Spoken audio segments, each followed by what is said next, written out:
nous sommes ravis de vous retrouver tous.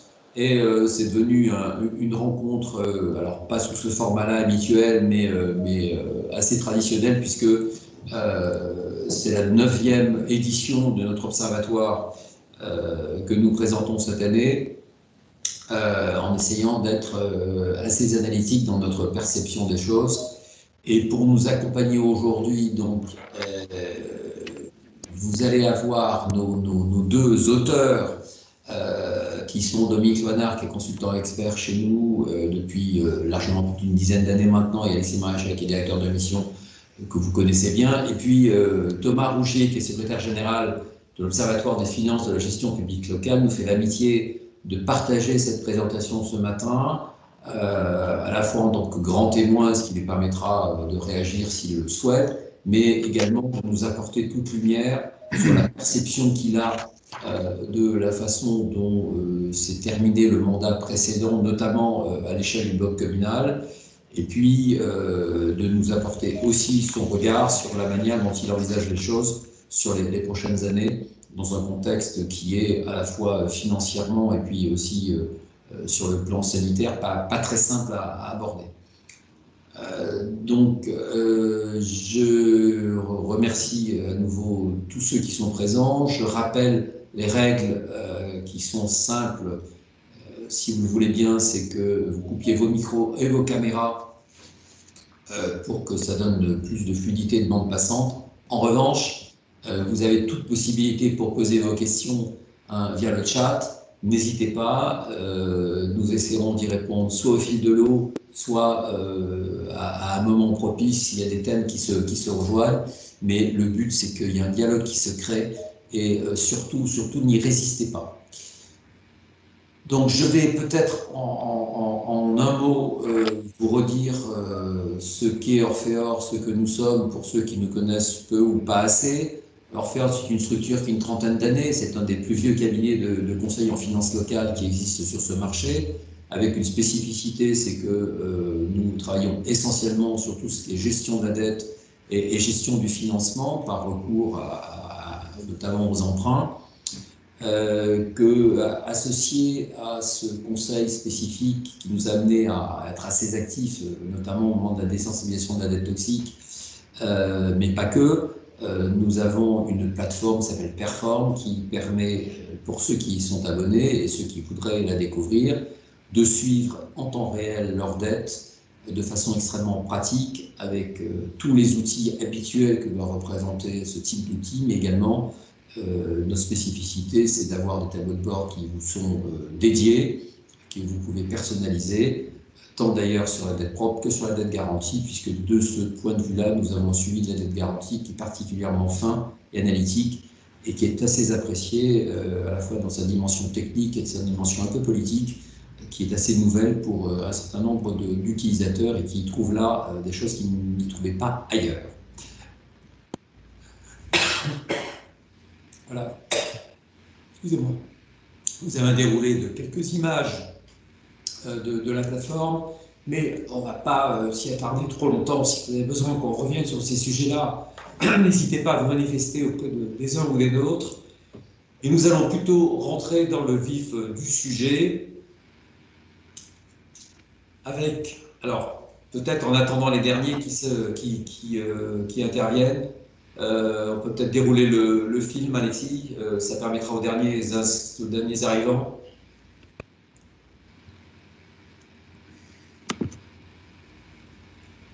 Voilà. C'est une petite animation qui va nous faire gagner quelques instants. Vous êtes encore nombreux à arriver. Alors, je ne sais pas si ça démarre. Non. C'était je ne maîtrise pas. C'était la surprise du chef. Bon.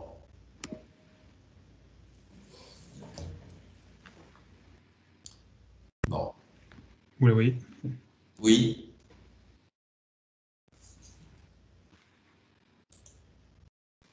Ça démarre pas. Ah. C'est toujours la... Bon, c'est pas très important. Vous pouvez le retrouver sur notre chaîne YouTube. Donc, pour gagner du temps, puisque cette heure ou cette heure et demie que nous allons passer ensemble va être assez dense, Donc je vais peut-être laisser la parole dans un premier temps à Thomas. Nous avons souhaité effectivement l'associer à cette présentation dans la mesure où de plus en plus notre manière d'aborder les choses, c'est de toujours regarder la situation financière des collectivités locales pour lesquelles nous travaillons, à la fois leur situation statique et un peu rétrospective, mais aussi leur situation dynamique avec une vision prospective, de sorte à ancrer et à préparer l'approche du financement, à la fois de la gestion de la dette existante, mais aussi du financement nouveau, dans le cadre de la capacité financière des collectivités locales à pouvoir supporter soit un certain niveau de taux d'intérêt, soit un certain volume d'amortissement, en tout état de cause, de pouvoir dégager un niveau d'épargne et de CAF-net suffisant pour pouvoir faire face à leurs enjeux. Donc il nous apparaît important dans ce contexte-là que Thomas puisse nous resituer la façon dont il a perçu l'atterrissage de cette fin de mandat que l'on va apprécier de façon assez précise lorsqu'on aura les CA, les comptes administratifs de tous, et la façon dont il voit l'évolution notamment de la situation financière et du niveau d'endettement et du niveau d'investissement. Donc Thomas, si tu veux bien prendre la parole et nous donner ta vision des choses sur le mandat, cette fin de mandat, notamment, si j'ai bien compris, en ce qui concerne ta vision du bloc communal.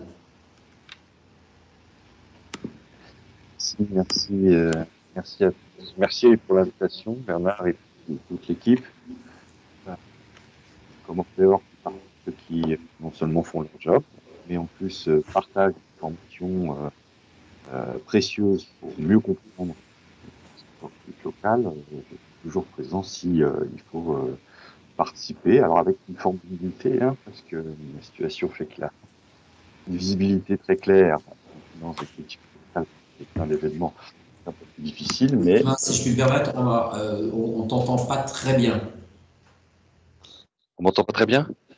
Pas très bien, c'est mieux là. Pardon, mais effectivement, le fait que tu portes ton micro au papier près de ta bouche est peut-être plus efficace. Ça fonctionne mieux si je parle comme ça? Oui, merci. Alors, je vais tenir mon petit micro. Voilà, donc, comme tu disais plein de gentillesse sur nous, ça me paraissait important que tout le monde entende. Voilà. En tout cas, voilà, les activités que vous menez en matière d'études m'incitent forcément à venir participer si vous m'invitez pour apporter l'éclairage que l'Observatoire peut apporter, parce que c'est son métier, hein, analyser, collecter, analyser, puis partager. Donc, on essaie de le faire le plus souvent possible. Pour faire, alors, la mission est compliquée, hein, un bilan sur une dizaine de minutes. Des dernières années, je suis obligé un petit peu de découper l'avant 2020 et puis 2020. Si on remonte sur quelques années antérieures, il faut se souvenir que ce qu'on vient de vivre dans le milieu des collectivités locales, c'est un mandat. Je prends le mandat municipal, mais ça vaut pour toutes les catégories de collectivités, avec des baisses de dotation, une mise en place d'un dispositif de contractualisation en matière financière, deux nouvelles intercommunalités avec l'année 2017 charnière en transformation de ce type-là, intercommunalité à fiscalité propre ou syndicat, hein, puisque je rappelle qu'on a perdu en une dizaine d'années à peu près la moitié des syndicats, hein, 5600 CIVU ou CIVOM, alors que les groupements à fiscalité propre ont été aussi divisés par deux en nombre. Donc, se sont développés en taille. Donc, ça, c'est des événements extrêmement importants, hein, cette montée en puissance et cette montée en taille des intercommunalités. On a connu la fusion des régions, des collectivités à statut particulier. Hein, ça avait commencé par la métropole de Lyon, mais la métropole du Grand Paris, les CTU. Alors, c'est des sujets dont on parle plus trop, la Corse, la ville de Paris, la fusion avec le département, on a l'Alsace maintenant, etc. Donc, c'est des transformations assez importantes qui ont des impacts financiers. Des transferts de compétences entre régions et départements, bien entendu. L'arrivée de la TVA pour les régions, on voit que c'était précurseur d'autre chose, puisque maintenant la TVA va déborder sur les départements et les intercommunalités. Et puis la mise en place, suite à l'élection présidentielle, de la suppression progressive de la taxe d'habitation. Donc au menu, et ce n'est que ma liste, hein, je suis sûr que là, dans la salle virtuelle, beaucoup de gens ont plein d'événements assez majeurs qui sont déroulés soit au niveau national, soit au niveau local, qui sont venus impacter, perturber, ou positivement ou négativement, les équilibres des finances des collectivités locales. Pour faire une analyse à partir de ces événements du mandat, on prend l'exemple du bloc communal. Alors, je m'excuse pour les représentants des départements qui seraient présents. Pour tenir dans les 10 minutes, je vais beaucoup parler du bloc communal. Les grands constats sur le mandat jusqu'en 2019, c'était quoi? C'était des recettes de fonctionnement plutôt mieux orientées que ce qu'on pouvait attendre compte tenu de la baisse de dotation, c'est-à-dire des recettes plutôt supérieures à celles du mandat précédent. Mais en revanche, une dynamique beaucoup plus faible. Donc, pour résumer, oui, les recettes de fonctionnement des collectivités du bloc communal ont été plus importantes que lors du mandat précédent, mais sans la dynamique qu'avait pu générer le mandat de 2008. Résultante de quoi? Alors, il y a cette baisse des dotations qui fait que les dotations perçues par le bloc communal sont inférieures de 20% en cumul sur le mandat 2014 que sur le mandat 2008, et puis une moindre utilisation du levier fiscal. Et ça, c'est important. Sur le cycle de 2014, alors qu'on avait l'argument choc de la baisse des dotations, l'utilisation du levier fiscal, ponctuellement, oui, avec un effet de cycle, oui, mais beaucoup moins marqué que sur les mandats précédents et un peu moins marqué que sur le mandat de 2008. Donc ces recettes, certes, qui restent positives, mais moins favorables que le mandat précédent, avec les éléments que je viens de citer, se sont traduits par des actions sur les dépenses de fonctionnement. Et les dépenses de fonctionnement du mandat de 2014, c'est des dépenses qui marquent très nettement le pas. Ça vaut pour toutes les catégories de dépenses. Les frais de personnel plutôt en fin de mandat que sur le début du mandat, donc avec un effet de décalage entre cette contribution au redressement des finances publiques et la capacité d'agir des collectivités sur les frais de personnel. Mais tous les autres, politique d'achat, subventions à des tiers, politique d'intervention, etc., ont été placés sous le sceau de la maîtrise, voire de la diminution pour certains de ces postes. Et puis j'inclus, ça nous intéressera pour notre sujet du jour, les frais financiers qui ont participé à une évolution atone des dépenses de fonctionnement. Ces deux premiers constats aboutissent à une épargne brute de mandat à mandat, totalement comparable en volume, si j'enlève l'effet prix. En revanche, une épargne nette, c'est-à-dire ce qui reste après financement du remboursement de la dette, plutôt inférieure. Alors, cet autofinancement moins favorable, lié à ce que j'ai expliqué précédemment, vient accompagner en fait un cycle d'investissement plutôt faiblard. Et il faut retenir ça pour se projeter tout à l'heure dans les années qui viennent. C'est qu'on sort d'un mandat 2014, en macro, je parle de l'ensemble du bloc communal, qui est un investissement inférieur de 11% à ce qu'on avait pu observer sur le mandat 2008, qui était un mandat d'investissement fort. On n'est peut-être pas obligé de rester sur les créneaux, sur les traces du mandat 2018, mais pour analyser ce qui va venir maintenant, il faut bien tenir compte du fait que le mandat qui vient de passer n'est pas un mandat grand soir des dépenses d'investissement du bloc communal, même si la fin du mandat était très dynamique. Pourquoi? Parce que le début du mandat, en 2014-2015, souvenons-nous, c'était un fort repli de ces dépenses d'investissement. Donc, un mandat d'investissement qui s'est bien ressaisi sur la fin, mais qui n'offre pas un volume d'intervention suffisant pour être totalement rassurant sur l'état du patrimoine public local, sur l'état des actifs des collectivités locales et du bloc communal en particulier. Conséquence sur l'encours de dette sur le mandat 2014 est quasiment atone pour le bloc communal. On a une progression en moyenne de 0,2% en volume par an de cet encours de dette, là où le mandat précédent avait vu une évolution d'1,6% par an en moyenne. C'est plutôt assez rassurant, c'est-à-dire que cet investissement moins ambitieux s'est traduit aussi par un encours de dette plus mesuré. Alors ça, c'est les grandes tendances du mandat avant qu'on vive ce qu'on a vécu. Et ce qu'on a vécu nous apporte une situation complémentaire que je vais résumer de la façon suivante.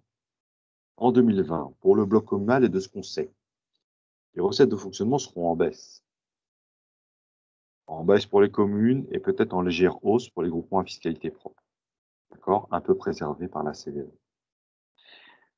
Cette recette atone, voire en diminution, c'est la traduction de recettes tarifaires et domaniales très impactées par la crise, bien entendu, de recettes fiscales dont certaines ont été impactées On pense à la taxe de séjour, on pense en remontée mécanique, casino, etc. Et puis d'autres taxes finalement un petit peu moins impactées que ce qu'on attendait. Je pense notamment aux droits de mutation. Donc un panier de recettes qui a souffert en 2020 par rapport à ce qui était attendu dans les budgets même, et puis par rapport à ce que les collectivités pouvaient construire fort de leur passé, avec que des nouvelles, que des événements qui n'étaient jamais arrivés dans une collectivité. Parce que la baisse brutale des recettes tarifaires n'était jamais arrivée dans une collectivité aussi ultime. Donc des événements uniques, avec une nécessité d'adaptation très rapide de la part des collectivités.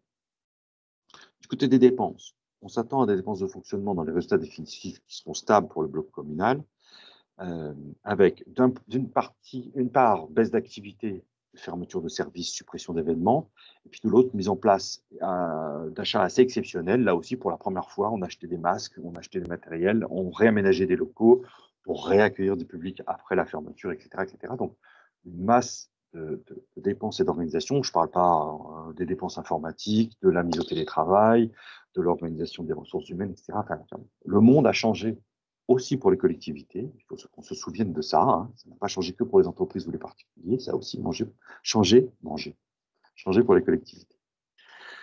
Derrière ça, une épargne des collectivités du bloc communal qui sera en repli. On a hésité dans les résultats provisoires. On a entendu des choses assez différentes. Il y aura bien un repli de l'autofinancement épargne brute du bloc communal, mais avec, il faut le dire tout de suite, des disparités individuelles très fortes. On a coutume, vous m'avez déjà entendu très souvent, à chaque fois que je parle de résultats très d'ensemble, je mets plein de précautions, je dis attention, il y a des disparités individuelles fortes. Voilà. Alors là, ça sera le summum des disparités individuelles, puisque quand je vous dis que les droits de mutation ont plutôt moins diminué que ce qui était prévu à un moment, ce n'est pas le cas dans certains territoires extrêmement urbains. Pour Paris par exemple, il y a d'autres villes, voilà, et les droits de mutation vont être plutôt dynamiques dans certaines petites villes ou dans certaines zones rurales. Donc, un effet de disparité encore plus marqué, probablement, je n'ai pas les données individuelles encore, que ce qu'on avait connu avant.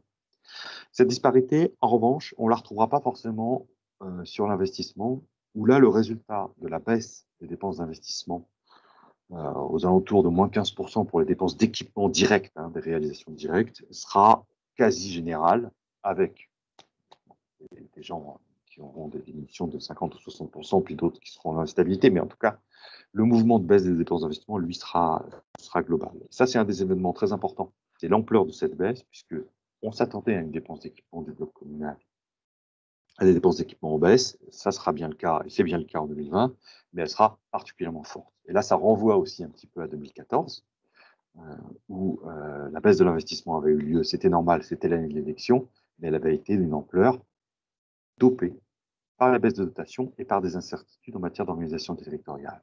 Et ben, on peut dire que la baisse des dépenses d'investissement de 2020 est dopée un caractère très négatif, bien sûr, par les effets de la crise, que ce soit des effets de fermeture ou des effets économiques ou de prudence ou d'incertitude. Comme en 2019, l'encours de dette de 2020 sera relativement stable globalement dans les collectivités du bloc communal, forte augmentation du côté des départements et des régions en revanche, pour le préciser. Mais cet encours de dette relativement stable, il y aura une progression probablement de l'encours du bloc communal, mais pas très forte comme en 2019, mais avec des différences notoires là encore entre territoires, notamment entre territoires très urbains, très fortement peuplés, qui vont probablement afficher des accroissements de dette très très forts, et des territoires hors centre métropolitain, qui vont probablement afficher des désendettements par ailleurs. C'est encore une généralité. Hein. Si vous êtes en milieu rural et que vous êtes endetté, ne soyez pas inquiet. Hein. Chaque territoire a sa logique. Et inversement, si vous êtes en zone urbaine. Donc voilà les grands traits en une dizaine de minutes qu'on pouvait tirer. J'ai dépassé de 2 minutes, je suis désolé.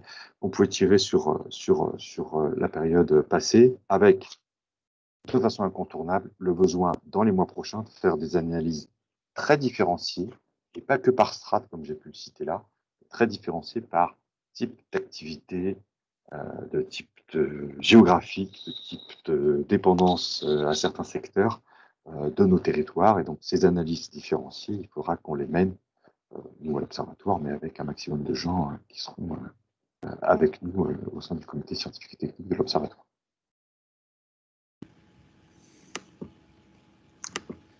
Bernard, pour qu'on puisse t'entendre, il faut que tu rallumes ton micro, s'il te plaît. Merci, pardon. Merci Alexis. Oui, merci Thomas pour ces précisions. Ça permet effectivement de recadrer les choses. Moi, je retiens deux éléments forts. Hein. C'est que par rapport au mandat précédent, effectivement, les situations financières des collectivités locales globalement est plus fragile, même si, comme tu le soulignais, 2020 va accuser un petit peu plus la disparité entre collectivités locales et ça vous poussera et ça nous poussera tous à avoir des analyses assez différenciées. Mais donc, on part d'une situation financière plus fragile, ça veut donc dire une capacité d'autofinancement plus faible.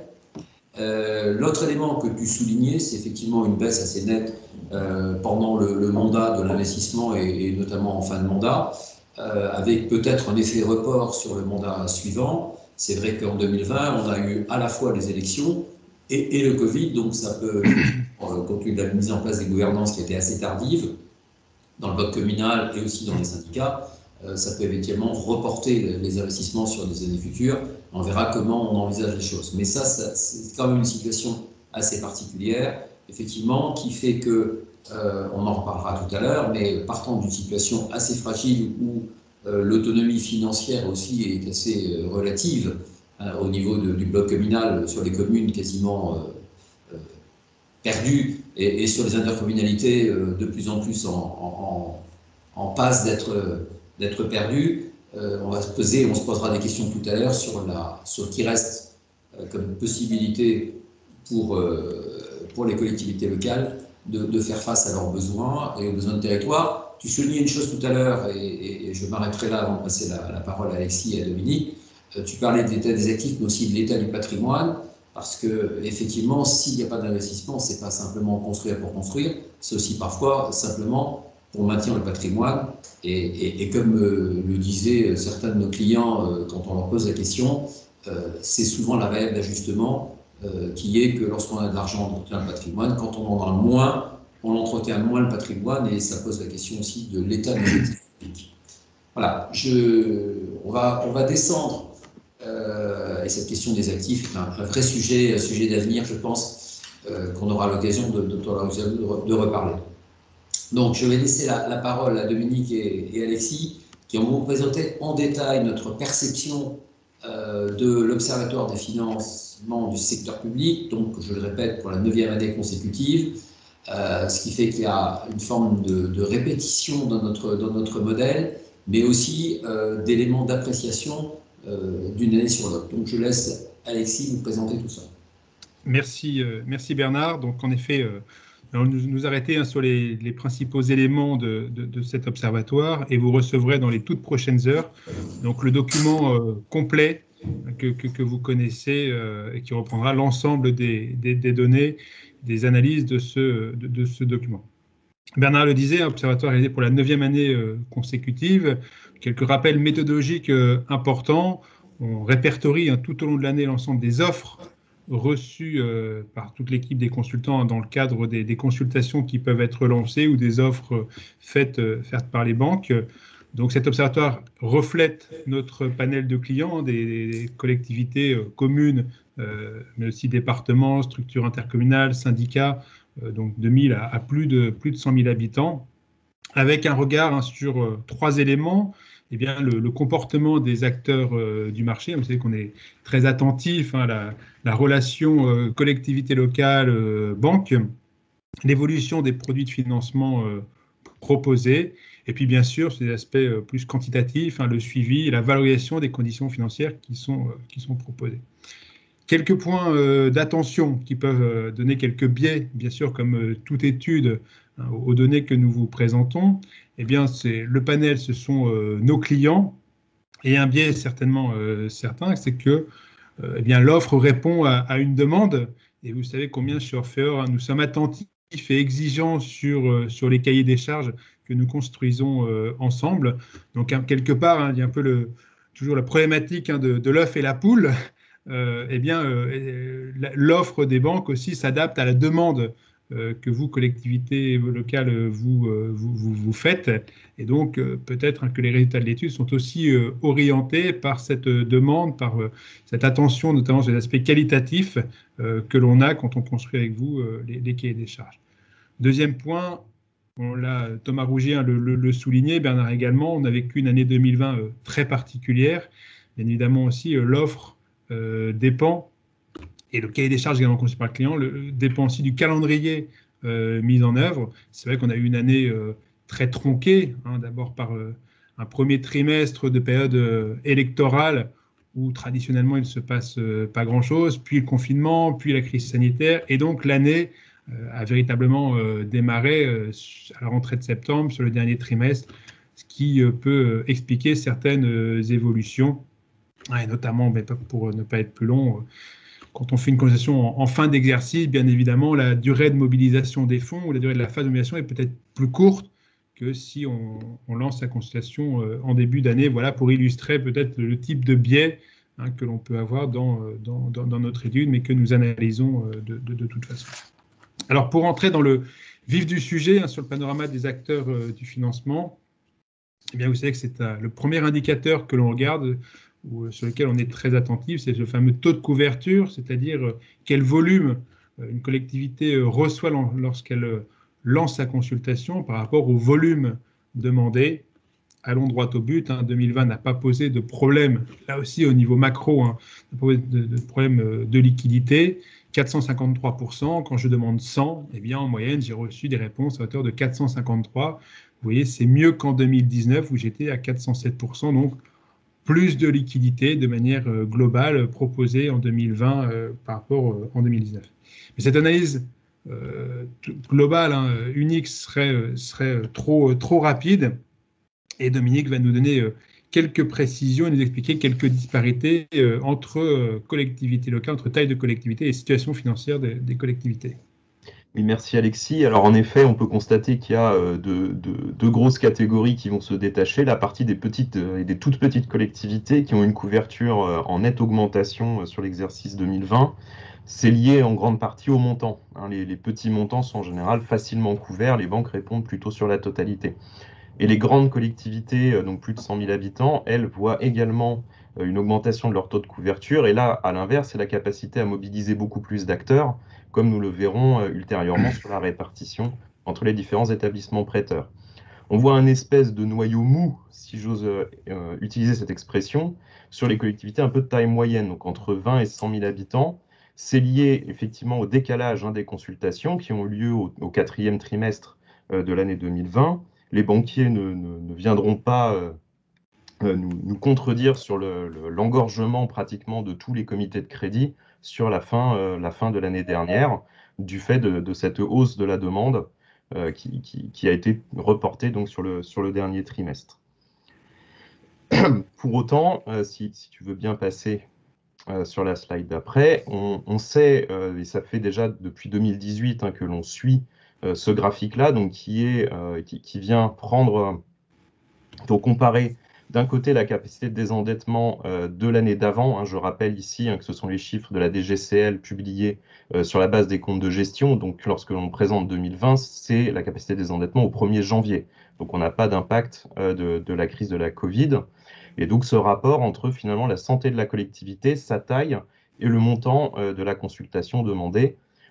Pour prendre un exemple très parlant, si vous regardez l'année 2020 en bas à droite, vous avez une petite collectivité dans une situation financière difficile et qui demande un très gros volume, et forcément, peu de banques vont être en capacité de lui répondre sur la totalité.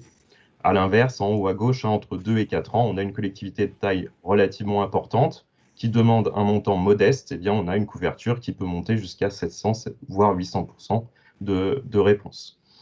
Donc, ce qui veut dire que les banques sont quand même très vigilantes sur la capacité de remboursement des collectivités. Elle l'était déjà avant, mais on a cette impression depuis quelques années que cette logique se renforce. Est-ce un effet aussi des ratios prudentiels de Bâle III qui vient imposer finalement d'être plus vigilant sur la santé financière de l'emprunteur? Qui les banques. Donc, quelles sont les banques que l'on a rencontrées cette année sur le marché? Tout de suite, une mise en garde avant que nos amis banquiers aient quelques sursauts, c'est bien le volume des offres bancaires et non la part de marché pour chacune de ces banques. On y reviendra. Voilà, c'est la somme et la répartition de toutes les offres que l'on a reçues. Donc, vous voyez que comme en 2020 comme en 2019, on a une rosace plutôt colorée avec un nombre d'intervenants très important, même si on voit que dans ce grand gâteau, eh bien, 6 banques, 6 établissements bancaires se partagent la plus grosse part. Vous les connaissez, la Banque Postale, le Crédit Agricole, les caisses d'épargne, Arkea, l'Agence France Locale et la Société Générale. Et si on met de côté la Banque Européenne d'Investissement, la BEI et les émissions obligataires, eh bien, ces 6 établissements apportent plus de 80% des offres sur le marché. Alors c'est vrai qu'on a sur 2020 deux éléments qui peuvent paraître un peu en contraire, qui auront un impact cette fois-ci sur 2021. On a d'un côté une concentration du marché avec la création de ce gros bloc public, le rapprochement de la Banque Postale et de la Caisse des dépôts, qui fait une grosse entité publique pour le financement des collectivités locales, plutôt dans un sens d'une concentration, et de l'autre côté, une diversification qui malgré tout se poursuit avec le recours à l'obligataire qui a nettement augmenté sur l'exercice 2020, alors qui est réservé aux très grosses collectivités, mais aussi l'installation des plateformes de financement, vous les connaissez, qui permettent sur des collectivités de taille plus modeste, plus intermédiaire, d'aller chercher du financement direct. Et puis, l'Agence France Locale, maintenant bien installée dans le paysage du financement local. Mais là aussi, cette vision macro mérite d'être un petit peu précisée, notamment au regard de la taille de la collectivité. Merci Alexis, c'est assez intuitif en soi, mais les chiffres ne viennent pas mentir finalement cette intuition. Plus on est gros, plus on arrive à mobiliser d'acteurs. Typiquement, les 6 acteurs que nous évoquions se retrouvent sur les populations, sur les collectivités de petite taille, inférieures à moins de 20 000 habitants, où globalement, le marché, on est 6 ou 7. Et puis, au-delà de ces 6 ou 7, il y a plus grand monde. Même Arkea n'est pas présent sur ce marché, c'est plutôt le crédit mutuel, donc les caisses locales que l'on va aller solliciter, avec une place importante également de la caisse d'épargne ou de la banque postale. Au-delà de 20 000 habitants, on peut mobiliser soit de nouveaux acteurs, donc les fameuses banques allemandes comme la SAR-LB, la Société Générale également, mais c'est aussi la possibilité de solliciter directement la BEI pour certains projets. Je rappelle que les enveloppes de la BEI en direct, c'est 25 millions d'euros minimum, mais aussi d'avoir un recours à l'obligataire. L'obligataire, il y a une exigence de fréquence pour attirer les investisseurs et de volume. Et puis enfin, la possibilité de passer par les plateformes qui permettent de solliciter d'autres investisseurs, des investisseurs institutionnels comme les assurances ou Akofi ou Aviva, mais aussi d'autres établissements peut-être plus spécialisés, comme c'est le cas de la financière de la Nef qui se situe plus sur l'économie sociale et solidaire. Donc, les grosses collectivités, finalement, peuvent partager beaucoup plus leur enveloppe, même si, comme on l'a vu, on est sur des taux de couverture qui sont finalement assez similaires entre les collectivités.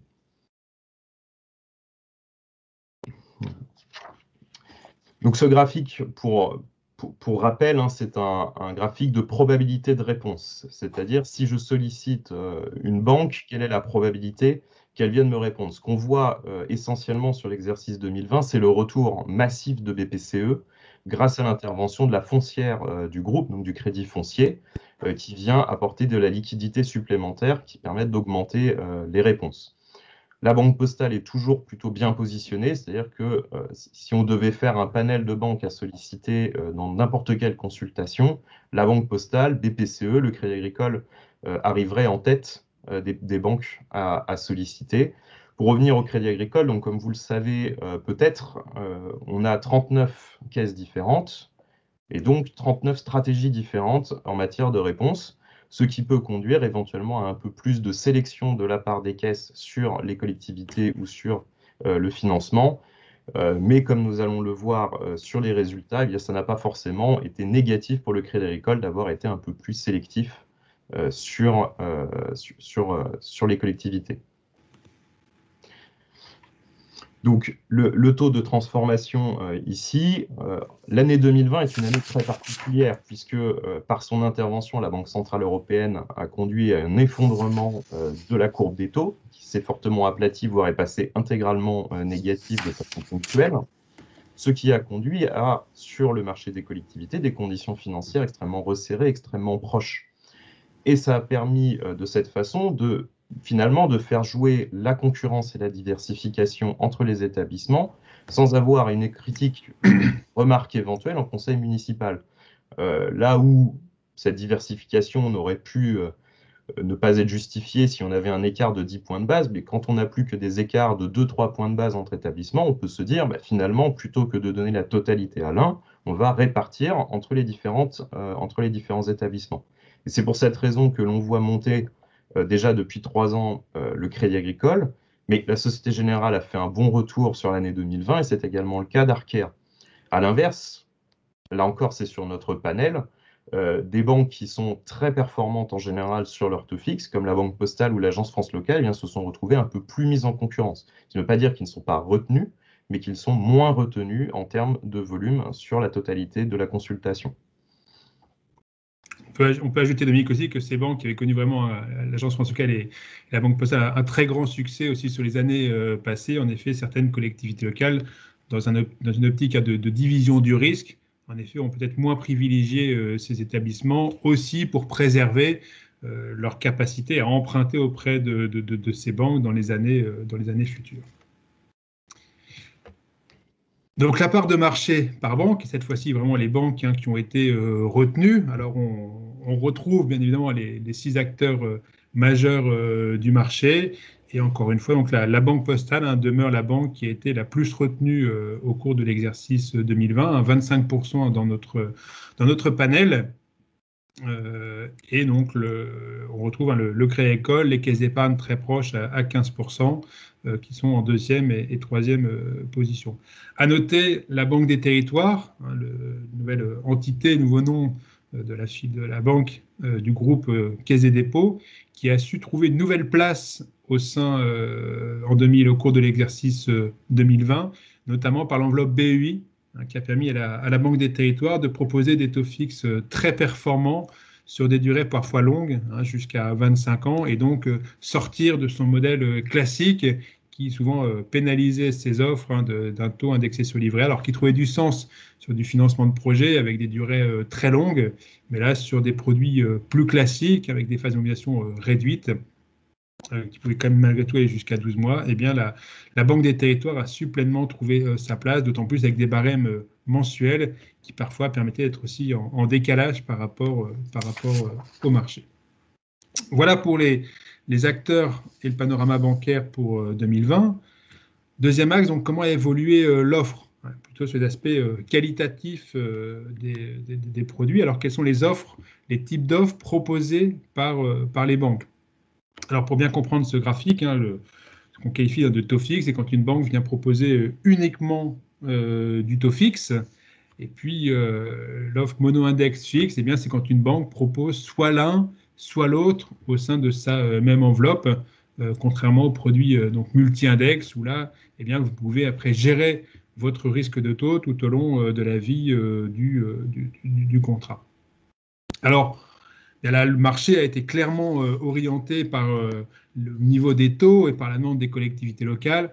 Pourquoi faire compliqué quand on peut faire simple? Les taux fixes étaient tellement bas que certaines collectivités ont même restreint leur cahier des charges à simplement des offres taux fixes. Et certaines banques aussi, même quand la collectivité pouvait également demander une solution Euribor pour tester le niveau de la marge, eh bien certaines banques ne proposer finalement que la solution taux fixe, anticipant de toute façon le choix de la collectivité. Alors ce qui est intéressant, c'est qu'on peut noter qu'il y a eu finalement deux stratégies menées par les banques, certaines très efficaces justement sur le taux fixe. On peut penser à la Banque Postale, à l'Agence France Locale, eh bien, qui plutôt elles, ont restreint leur offre souvent sur du taux fixe, accentuant cet aspect plutôt taux. Et puis, la caisse d'épargne, le Crédit Agricole, avec des disparités fortes, hein, comme l'évoquait tout à l'heure Dominique, par rapport à des stratégies régionales, mais qui ont parfois voulu contrer peut-être cette moindre performance sur les niveaux de taux et qui ont réagi en proposant des produits avec parfois plus de souplesse, plus d'options de gestion, voire des produits structurés très simples, en utilisant notamment la valeur du floor sur Euribor. Hein, je pense au Crédit Agricole avec l'ingénierie proposée par CACIB. Et donc, on a eu un marché qui a aussi évolué un peu dans les deux sens, hein, une simplification sur certains aspects, sur des offres standards, voilà, pour optimiser le plus possible le taux fixe. Et à côté, eh bien, des banques hein, qui, dans le prolongement de leur positionnement historique, hein, avec des produits souvent parfois offrant une grande souplesse, eh bien, ont proposé, et on va vers un retour de la fameuse boîte à outils hein, du produit multi-index, même si, bien évidemment, le niveau des taux ne favorise pas aujourd'hui d'avoir une gestion de dette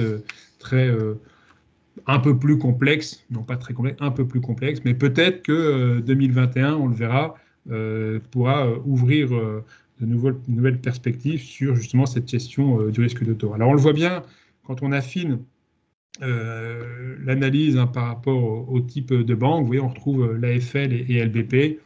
Très majoritairement, j'ai des propositions à taux fixe. Hein, la Société Générale, elle, sur un modèle aussi très standardisé, hein, on a toujours une offre taux fixe accompagnée par une offre mono-index avec la possibilité hein, d'arbitrer sur du taux fixe. Et donc, les établissements qu'on évoquait, hein, le groupe BPCE et le Crédit Agricole, eh bien, une offre plus diversifiée proposée aux banques. Alors, on le disait, hein, le marché a bien orienté les cahiers des charges et pleinement orienté le choix des collectivités locales. 91% des collectivités locales en 2020 ont retenu du taux fixe. Comment résister à des taux aussi bas? Et il est vrai que le choix de l'Euribor, on a même un tunnel sur Euribor, voire du livret A, eh bien, n'est venu qu'en complément hein, de taux fixe signés par ailleurs. C'est plutôt des grosses collectivités qui, dans une logique de diversification de leurs dettes, hein, d'équilibre de structure de dette entre le taux fixe et indexé, ont malgré tout voulu prendre une petite part de Euribor en complément d'une part souvent majoritaire à taux fixe. Voilà. Pour préciser les choses, hein, le taux fixe barème, vous le savez, c'est un taux fixe qui va être sécurisé, qui va être garanti pendant plusieurs jours. On trouve ça plutôt sur des montants relativement modestes. Quand le taux fixe de marché, c'est typiquement le modèle de la Société Générale, est un taux fixe qu'il faut toper hein, et qui ne sera valable qu'à un instant donné. Voilà, donc 2020, et ce n'est pas une surprise, hein, année du taux fixe sur le monde public local. Alors, si on rentre plus dans le détail, et vraiment, vous savez qu'on est attentif, hein, qu'on scrute toutes les clauses des propositions et toutes les clauses de vos contrats, eh bien, quelques mots sur les phases de mobilisation qui, là, je vous le disais tout à l'heure, ont été guidées par le calendrier du recours au financement. Merci Alexis. Alors, effectivement, c'est toujours un élément important de souplesse, hein, les phases de mobilisation, puisque c'est elles qui permettent de calibrer au mieux le contrat par rapport au phasage de travaux lors de la réalisation des investissements et permettent, en cas de besoin, de faire face à un éventuel retard hein, de ces travaux. Alors, on avait historiquement le cas archéologique que certains connaissent. Vous aviez éventuellement aussi la fameuse grenouille qui habite à cet endroit-là et qu'il ne faut pas déplacer. Et puis, on a introduit en 2020 le confinement qui peut entraîner lui aussi un décalage éventuel des réalisations de travaux. Mais les phases de mobilisation, l'année dernière, ont connu quand même un léger recul par rapport à l'année 2019 qui s'explique par deux éléments. Le premier, c'est, comme le disait Alexis, des consultations lancées en toute fin d'année. Donc, finalement, on n'a pas besoin d'avoir des phases de mobilisation très longues et des phases de versement sont amplement suffisantes. Et puis aussi, le choix de vouloir optimiser la cotation, c'est-à-dire que même si le coût du départ décalé n'était pas élevé, on parle quand même de 3-4 points de base, ce qui n'est pas énorme, eh bien on préfère quand même aller éventuellement chercher le taux fixe le plus bas possible. Et pour cela, on va lancer ça, on ne va pas faire de phase de mobilisation, on va demander un versement immédiat ou dans les 3 mois. Voilà ce qui explique ce recul majoritaire. Mais c'est pour l'année 2020 surtout un reflet de la demande au-delà de l'offre, hein. Et c'est le but finalement de ce nouveau graphique que nous introduisons cette année, c'est finalement de montrer que à peu près toutes les banques peuvent répondre jusqu'à 12 mois de mobilisation. Si les phases de mobilisation courtes ont été majoritairement demandées, c'est purement parce que c'est un reflet de la demande. Les banques peuvent largement couvrir le besoin jusqu'à 12 mois. Au-delà de 12 mois, on se rend compte que ça commence à devenir un peu plus compliqué. Certains acteurs et certains établissements bancaires se retirent ou progressivement ou totalement du marché. Et puis, au-delà de 24 mois, cela ne surprendra, je pense, personne. On trouve quasiment exclusivement la Caisse des dépôts et puis la Banque européenne d'investissement en direct. Je rappelle que la Caisse des dépôts peut aller jusqu'à 5 ans de phase de mobilisation sur les financements. Cette fragmentation finalement du marché, elle permet aussi d'établir et de déterminer son plan de financement en fonction de qui peut répondre.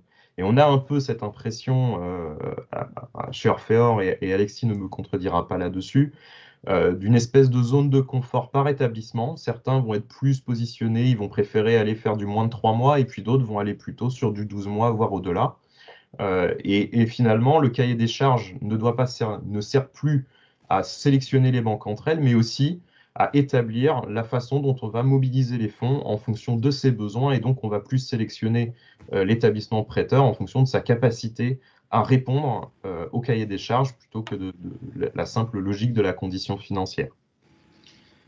C'est quelque chose que l'on va retrouver donc sur les durées des phases d'amortissement. Alors, l'année 2020 est-elle finalement exceptionnelle dans cette disparition progressive qu'on voit sur le 15 ans? Finalement, quand on regarde la période précédente, 2015 jusqu'à 2017, la baisse des taux précédente, elle aussi, avait entraîné une augmentation du 20 ans et un recul important des durées d'amortissement à 15 ans. C'est un effet de la baisse des taux. On va profiter des taux qui sont bas, mais aussi de la possibilité de dégager des marges de manœuvre en allongeant les durées d'amortissement sur les nouveaux financements. On peut aller aussi sur du 25 ans. Le 30 ans a commencé aussi à revenir parce que les établissements bancaires aussi le proposent de plus en plus. Et justement, donc les durées des phases d'amortissement par banque. Donc là encore, on retrouve ce noyau, on va dire, entre 15 et 25 ans. Toutes les banques sont en capacité de répondre. Au-delà de 25 ans, l'offre commence à se raréfier. Il n'y a pas forcément beaucoup de choses à dire sur cette partie-là. La chose que je noterai le plus, c'est la Caisse des dépôts, où on voit un noyau à 25 ans. Or, tout le monde sait que la Caisse des dépôts peut pousser jusqu'à 60 ans ses durées d'amortissement. Ici, c'est un phénomène qui est lié à l'enveloppe proposée en partenariat avec la Banque européenne d'investissement qui était à taux fixe et qui était jusqu'à des durées de 25 ans maximum. Donc, on a plus ici un reflet du marché de l'année 2020 vraiment que d'une tendance. La Caisse des dépôts, on le sait, peut aller sur des durées très longues.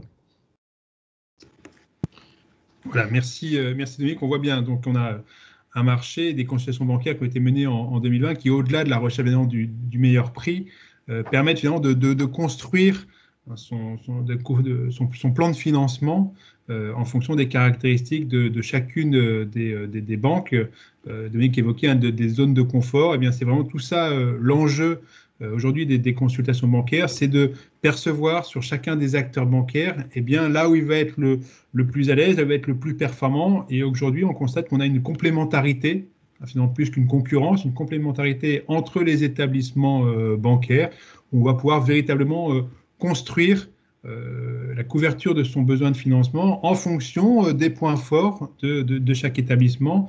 Démarche qui est également très vertueuse pour deux raisons. Côté collectivité locale, vous ne mettez pas tous vos œufs dans le même panier. Et puis les banques sont très à l'écoute de ce discours, dans une logique de diversification des risques qui, dans le contexte actuel, leur va bien également. Les taux, vous attendez cette partie. Voilà les taux moyens que l'on a pu constater en 2020. Donc, vous voyez des taux très bas, une moyenne à 0,67% sur du 15 ans, 0,77% sur du 20 ans, ce qui justifie en effet aussi d'avoir allongé parfois la durée au-delà d'une recherche de marge de manœuvre.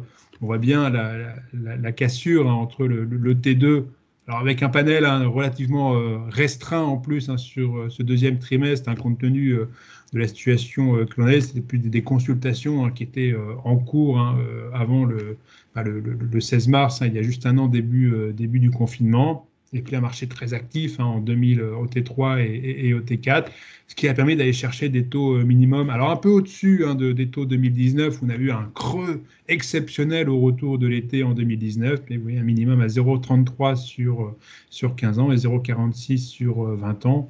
Donc 2020 a été aussi une année de performance sur les conditions financières.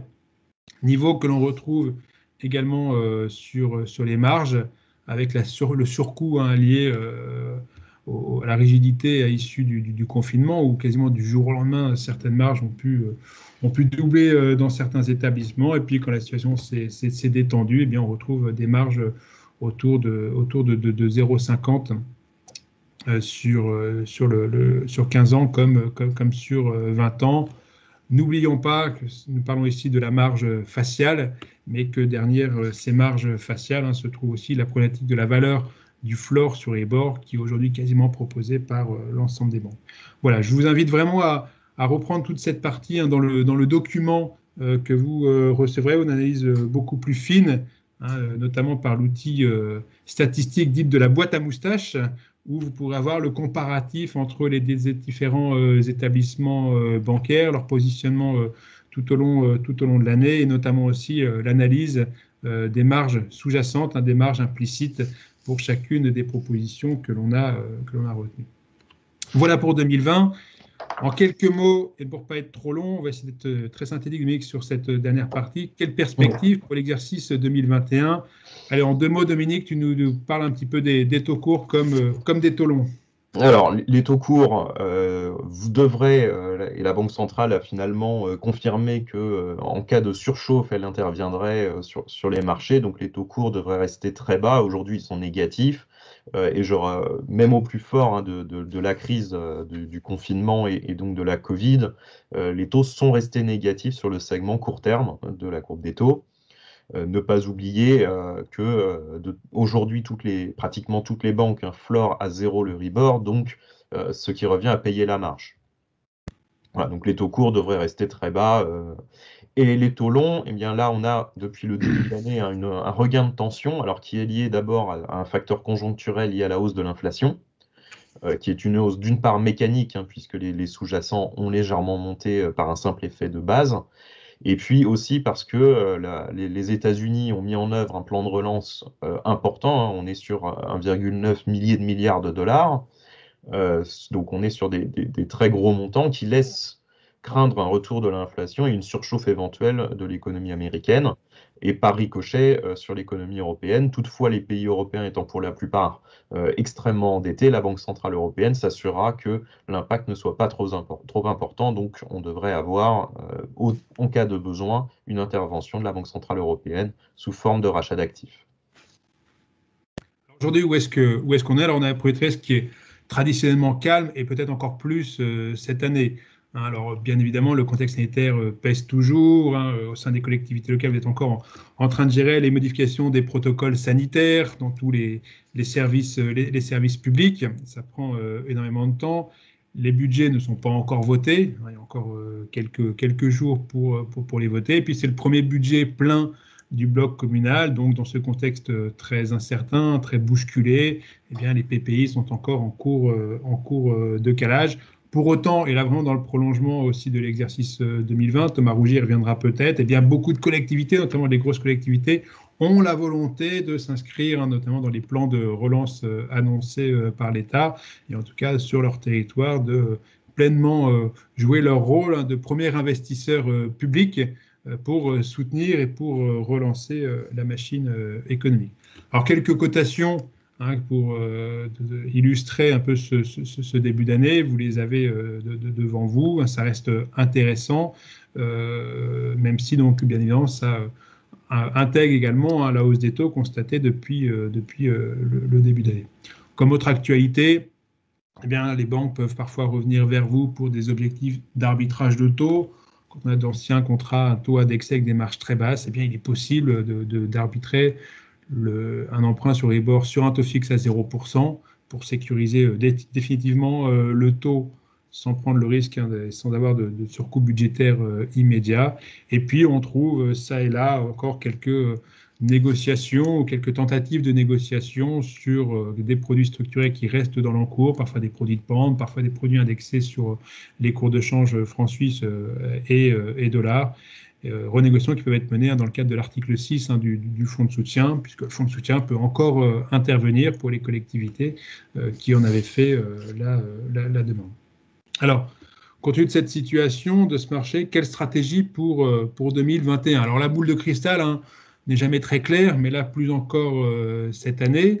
Alors, compte tenu de ce contexte, deux stratégies sont possibles. Je vous invite d'ailleurs à reprendre régulièrement. Vous savez que chaque semaine, nous vous adressons l'e-marché, dans lequel nous faisons à chaque fois un zoom sur le financement bancaire et nous essayons, en fonction donc de l'évolution des taux, de l'évolution du marché, de vous orienter au mieux dans les choix stratégiques que vous avez à faire. Évidemment, toute l'équipe des consultants est à votre disposition pour échanger avec vous, pour trouver la solution qui sera la plus adaptée à votre collectivité. Alors, on peut avoir deux stratégies ou deux scénarios aujourd'hui. Eh bien, soit on croit que les taux vont continuer d'augmenter, même si ce n'est pas la tendance des tout derniers jours, et donc de dire mieux vaut tenir que courir.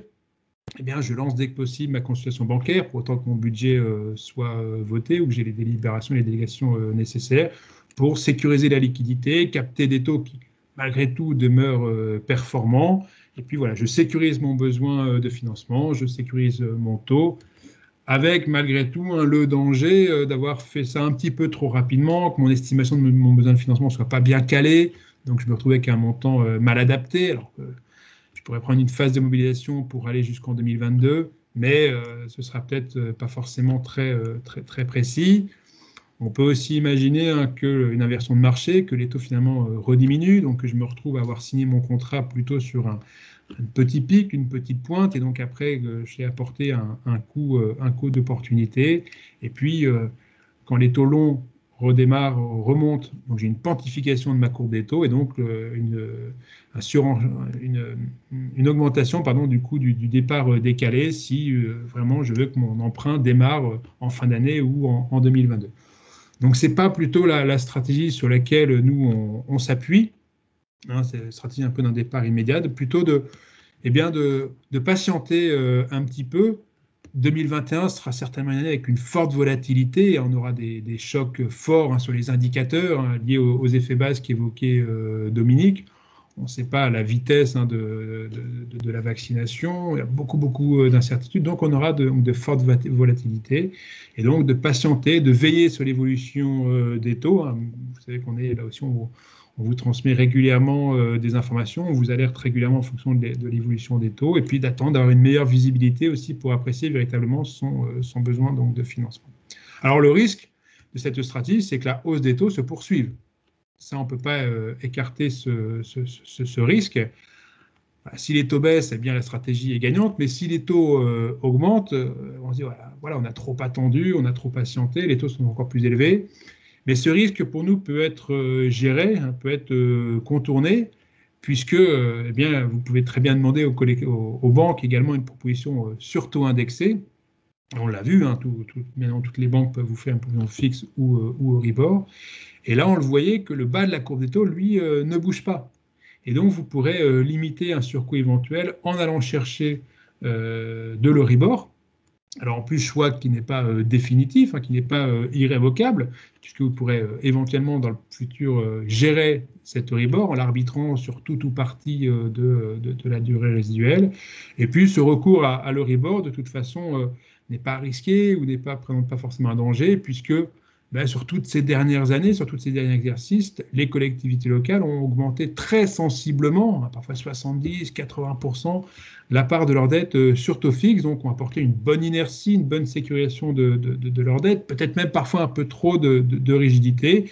Et donc, si les taux finalement s'avéraient trop élevés, la solution d'un recours sur l'Euribor permettrait de retomber sur ses pieds, hein, si vous me permettez cette expression, et d'assurer sa couverture de son moyen de financement à des conditions tout à fait performantes.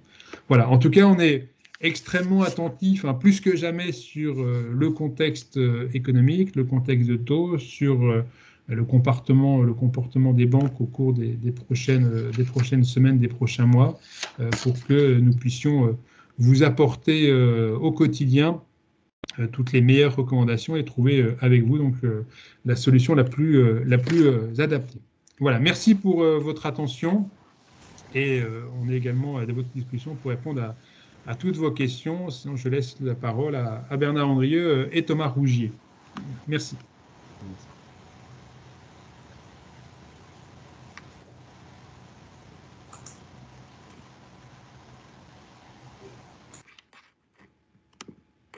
Alors, Bernard, il faut rebrancher le micro, s'il te plaît. Décidément, oui. Pardon, merci Alexis. Pardon, moi je dis merci à l'un et l'autre, Dominique et Alexis, pour cette présentation à la fois tonique et assez dense. Vous retrouverez son détail dans les envois qui vous seront faits, puis peut-être un peu dans la presse également qui en fera le relais et que nous remercions par avance. Moi, je note dans cette présentation effectivement qu'il y a une simplification de l'offre qui a été faite au cours de cette année 2020. Les collectivités locales ont profité de taux extrêmement bas. Je note aussi que dans la perception que vous avez et que vous évoquez de 2021, on ne sait pas trop où on va, mais quand même, il y a un petit risque de remontée des taux sous l'impulsion des Américains ou sous l'impulsion, nous l'espérons peut-être mieux, d'une reprise de l'économie européenne. Encore faudrait-il qu'on puisse se faire vacciner. Pardon, je ferme la parenthèse. Mais ça fait sourire Thomas.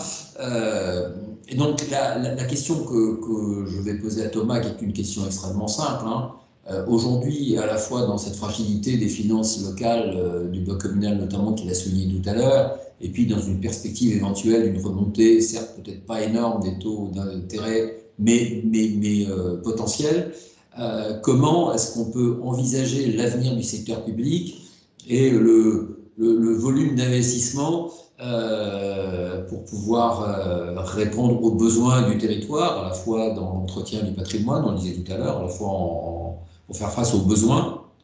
Comment comme ça, ta perception un petit peu à chaud de ce que peut devenir ce mandat prochain, enfin en cours d'ailleurs. Tout à fait.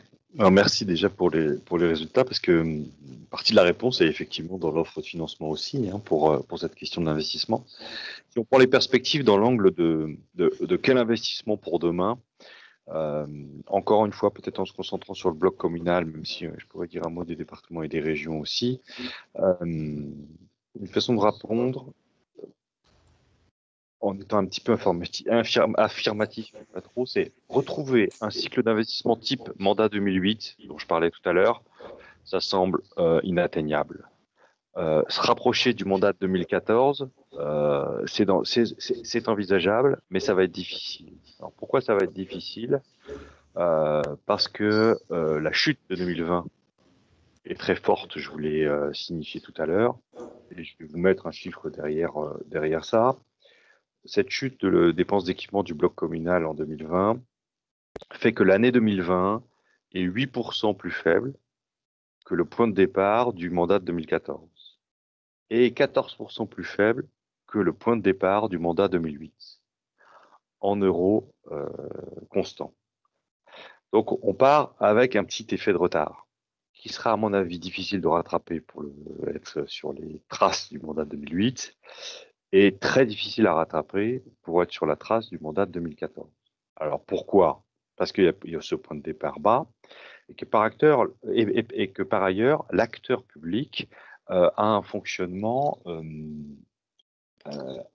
assez normalisé. C'est pas négatif ce que je dis. C'est-à-dire que la capacité de l'acteur public à s'engager dans des perspectives d'investissement, nous on a fait des études là-dessus, dépend étroitement des actifs qu'il a en lui, c'est-à-dire de sa culture de l'investissement passé, mais dépend aussi beaucoup de sa situation financière et de sa capacité, très précisément, à mettre en perspective un autofinancement sur une période. C'est-à-dire que la collectivité ne se lance que quand elle a obtenu des satisfactions ou des zones de confort sur son autofinancement, que ce soit sur ses ressources propres ou que ce soit avec des alliés type subventions, dotation de l'État ou très régulièrement aussi dotation pour les petites collectivités, des départements et des régions. Or, sur les tiers, les départements, l'État a envoyé un signal fort sur le fait qu'il soutiendrait en dotation d'investissement, en tout cas le secteur. Les départements et les régions, on a déjà plus d'interrogations, notamment liées à la situation financière des départements, hein, qui peut, avec cette crise, très facilement se réinverser malgré les améliorations qui avaient été observées. Donc, il y a des incertitudes de ce côté-là. Donc, cette capacité des collectivités à anticiper un autofinancement favorable sera une des clés. Avec une autre clé qui est celle qui a été développée là, c'est la capacité des collectivités à trouver et à accéder à des financements externes favorables. Donc, c'est ce qu'on a connu dans la période. Je note que dans les perspectives là, j'entends pas de discours très alarmiste sur la suite, même si du côté des taux longs, voilà. Je note qu'il y a un panorama des prêteurs qui reste très large sur, et c'est une bonne nouvelle parce qu'il faut du monde. Voilà, je vois qu'il y a des phases de mobilisation qui se rallongent par rapport à certaines périodes, que on est sur des contrats de prêt qui peuvent être assez longs maintenant. Et avec des taux attractifs. Donc, si ces conditions-là, effectivement, perdurent sur le mandat à venir pour les années qui viennent, ça pourrait être un facteur favorable. Sauf qu'en face, il faut quand même mettre autre chose. C'est le législateur qui serait de nouveau tenté de limiter le recours à la dette publique pour le secteur local. Donc ça, c'est un sujet qui va revenir. Hein. Je ne peux pas vous dire quand, mais il y a un sujet qui va revenir. Hein. Les déficits publics se sont creusés, la dette publique s'est creusée, et l'ensemble de ces dettes publiques ne font qu'un au final. Hein. Il faut s'en souvenir. Cette dette publique ne fait qu'un au final. Et donc tous les acteurs seront amenés à discuter de la suite. Donc dans 1 an, dans 2 ans, dans 3 ans, je ne sais pas, mais on se reposera la question de savoir si on a cette tentation de revenir à une limitation du recours à l'endettement pour les collectivités. Donc sur l'autofinancement, quelques autres. Si je puis me permettre, Thomas, il y a précisément là un élément, une question d'un des participants qui dit: faut-il abandonner le plafond de capacité de désendettement à 12 ans? Alors ça fera partie des questions. C'est-à-dire est-ce qu'il faut réouvrir des vannes et encourager ce financement par la dette et redire aux collectivités, bon, bah, finalement, vous portez l'investissement, vous allez aussi porter la dette. Mais le problème de ce raisonnement-là, c'est que ça laisserait les collectivités partir d'un côté, alors qu'on demanderait aux autres acteurs publics locaux, l'État et puis les administrations de sécurité sociale, de faire l'effort. J'ai du mal à imaginer, mais ça, moi je ne suis pas législateur, que le législateur puisse laisser les collectivités en dehors de ce sujet dette dans 2 ans, dans 3 ans. Même si j'ai tendance à penser, ça c'est plutôt un avis personnel, que le fait que la dette, que le passif soit là où il y a l'actif, me semble assez logique. Ce que tu es en train de nous expliquer, quand même, le lien entre actif et passif, et donc le financement par la dette de l'investissement n'est pas totalement aberrant, et que cette question pourrait peut-être se poser au niveau de l'État. Mais j'oublie ma question. J'ai entendu ce matin une interview de quelqu'un qui est un futur candidat aux élections régionales en Île-de-France, qui dit que ça serait peut-être pas mal d'ailleurs que l'État cible et flèche sa dette vis-à-vis de l'investissement, et qu'il n'y ait plus ce creuset commun entre le fonctionnement de l'investissement pour avoir un peu plus de vertu. Donc voilà. Pardon de t'avoir interrompu. Comme dans la gestion de crise, mais là on est sur des positions plus personnelles, mais dans la gestion de crise comme par la suite, moi je reste quand même, même si je suis très, très attaché au monde local, je reste attaché à des solutions pensées collectivement. Je pense que c'est la vraie. Il va y avoir des éléments aussi qui ont été appréciés, c'est que si on veut qu'il y ait quand même une certaine dynamique de l'investissement territorial et que les collectivités locales, en dehors de ce que l'État peut leur donner au titre des subventions, puissent contribuer à l'effort d'investissement et même d'ailleurs à gérer les problèmes sociaux, il faudra peut-être que l'État lève un tout petit peu ses contraintes et les banques aussi regardent les collectivités locales avec un peu plus d'aménité. Plutôt que d'être trop strict parfois dans le regard que signaient tout à l'heure nos petits camarades. Donc il va y avoir des vraies questions qui vont se poser, sûrement dans cette période-là, entre Voilà, la vertu et la nécessité. exactement. Exactement.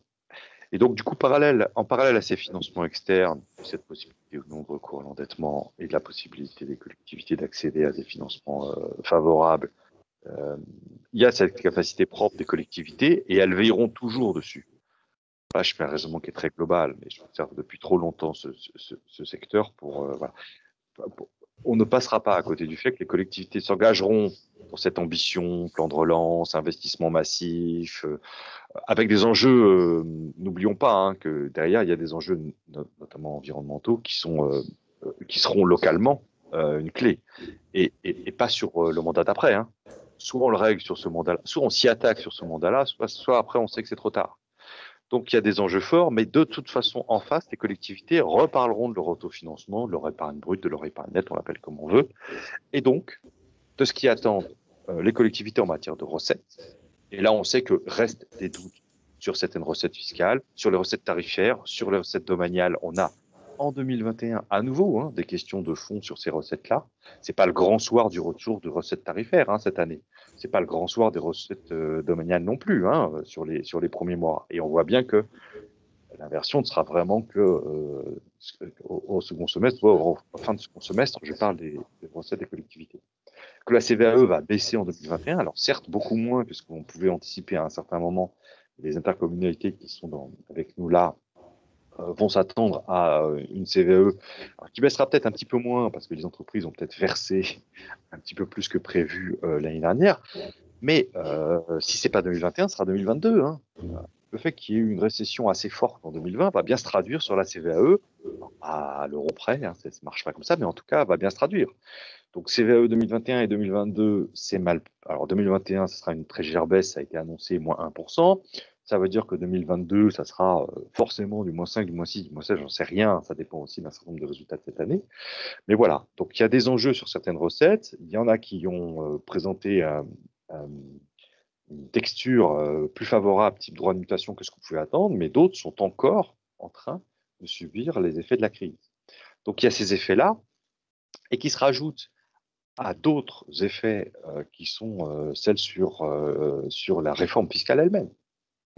Donc, dans cet après-Covid et dans cette relance et dans cet investissement, il y a les réponses sur les recettes impactées Covid, et puis il y a de toute façon les mesures qui étaient engagées par la réforme fiscale de la taxe d'habitation, doublées d'allègements de fiscalité du côté de la CVAE, du côté des régions, et puis du foncier bâti et de la CFE. Je ne rentre pas dans les détails, vous avez vu déjà tout ça.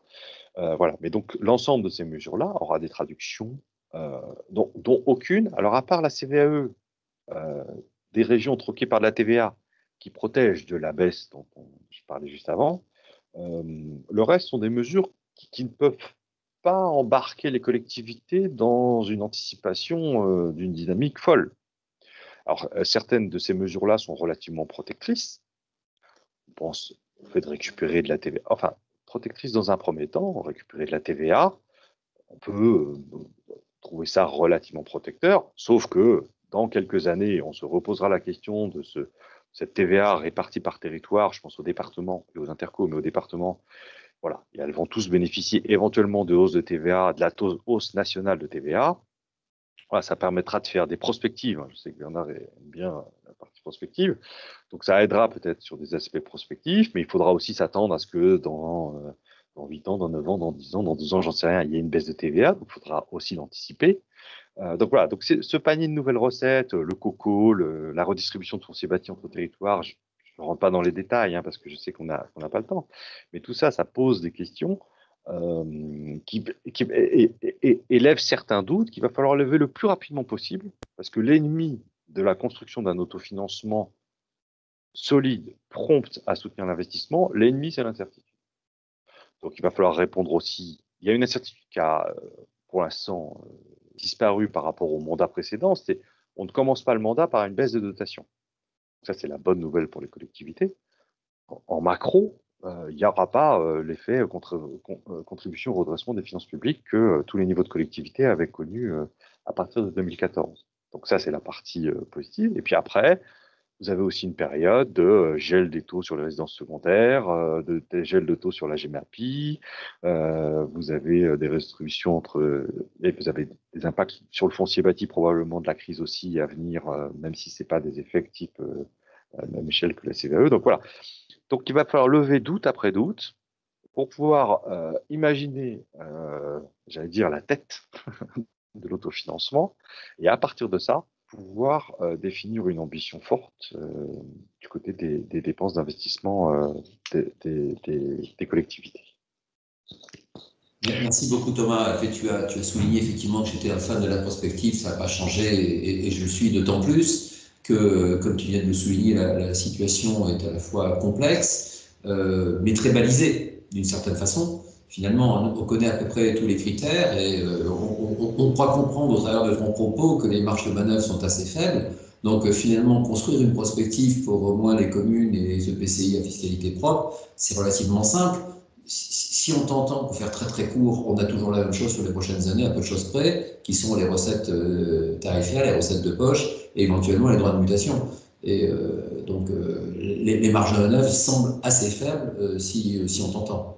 Mais ceci n'est peut-être pas parfaitement homogène, comme tu le soulignais tout à l'heure, et doit obliger chacun à regarder la façon dont il peut se projeter pour déterminer la part d'autofinancement nécessaire à ses ambitions, limiter éventuellement ses ambitions. Tu as évoqué tout à l'heure les recettes propres, et peut-être encore plus important d'aller chercher des recettes propres d'investissement et de trouver des subventions au-delà de l'EPCI du département et de la région, et peut-être taper un peu mieux ou un peu plus à la porte de l'Europe et voir des fonds privés parfois sur certains dossiers. Donc il y a toute une stratégie de gestion et une ambition qui doit sûrement être beaucoup plus technique au cours de ce mandat qu'elle ne l'a été sur les années précédentes, et qui ne mettra pas tout le monde sur un pied d'égalité, ni au départ, ni à l'arrivée. Bon, voilà. Et donc, en espérant que les taux n'augmentent pas trop vite. Pardon, Thomas. Non, après, j'ai aussi, il faut qu'on garde aux collectivités des aspects très positifs. Hein. C'est-à-dire que les collectivités ont fait démonstration très régulièrement de leur capacité à amortir des chocs dans la structure de leurs ressources. Vous voyez les régions, vous voyez les départements, voilà. Un choc dans la révision de leurs projets et prendre des directions de type environnemental ou soutien aux entreprises. Hein. Donc, caractéristique c'est qu'il va y avoir une population à soutenir. On n'a pas vu pour l'instant. Hein. Il y a une population à soutenir dans les mois et les années qui viennent, et puis un tissu d'entreprise qui un jour va quitter le bassin des mesures nationales, pour raccrocher encore plus solidement aux mesures qui seront prises localement. Oui, non, mais je crois que, enfin, moi j'ai l'habitude de dire depuis quelques mois que c'est un mandat qui va être un mandat de gestion, donc un mandat peut-être un peu plus technique que n'ont été les précédents, avec une part d'inconnu qui est peut-être plus liée à la situation sanitaire et puis le décollage, le redécollage de l'économie. Donc ça va être un mandat intéressant à suivre avec du pilotage fin. Voilà, je crois que effectivement nous avons passé un temps assez intéressant sur tous ces sujets-là. C'était extrêmement dense. Une fois encore, Thomas, merci infiniment. Merci beaucoup Alexis et Dominique qui ont su en un temps record vous retracer la situation de l'exercice 2020 et aborder 2021. Je crois qu'on peut que souhaiter se retrouver régulièrement pour partager ces différents constats. Je note une dernière réaction. Alors je le lis tel que c'est. Le ratio dette sur épargne brute était calé sur 15 ans, car il correspondait à l'époque à une unité de 15 ans, un taux d'intérêt de l'époque. Quand le ratio atteignait 15 ans, cela signifie que toute l'épargne était dédiée à rembourser la dette. Donc avec des emprunts sur 20 ans et des taux si bas, on n'arrive plus à ces ratios si élevés. Le ratio n'est plus significatif aujourd'hui. Voilà, ne dit Tania Cabrera. Donc c'est un constat intéressant, ce qui tente à prouver qu'effectivement on est en train de réviser un tout petit peu nos règles de base, et on est rentré là encore dans des logiques d'analyse financière qui sont peut-être un tout petit peu différentes. Et ça rejoint ton propos, Thomas, qui fait que l'État sera peut-être amené à se poser des questions peut-être un peu différentes pour à la fois contraindre, mais avec un peu de souplesse pour créer une certaine dynamique quand même sur ce mandat, parce que c'est, ne l'oublions pas, l'investissement local qui soutient quand même l'investissement national, en grande partie quand même, à le rappeler certains élus et non des moindres. Vous recevrez notre étude complète donc vraiment dans les prochaines heures. Merci de votre écoute. Merci à tous et n'hésitez pas à réagir dans les prochaines heures ou les prochains jours. Nous serons ravis de pouvoir vous répondre. Merci encore. Bonne journée. Au revoir. Au revoir.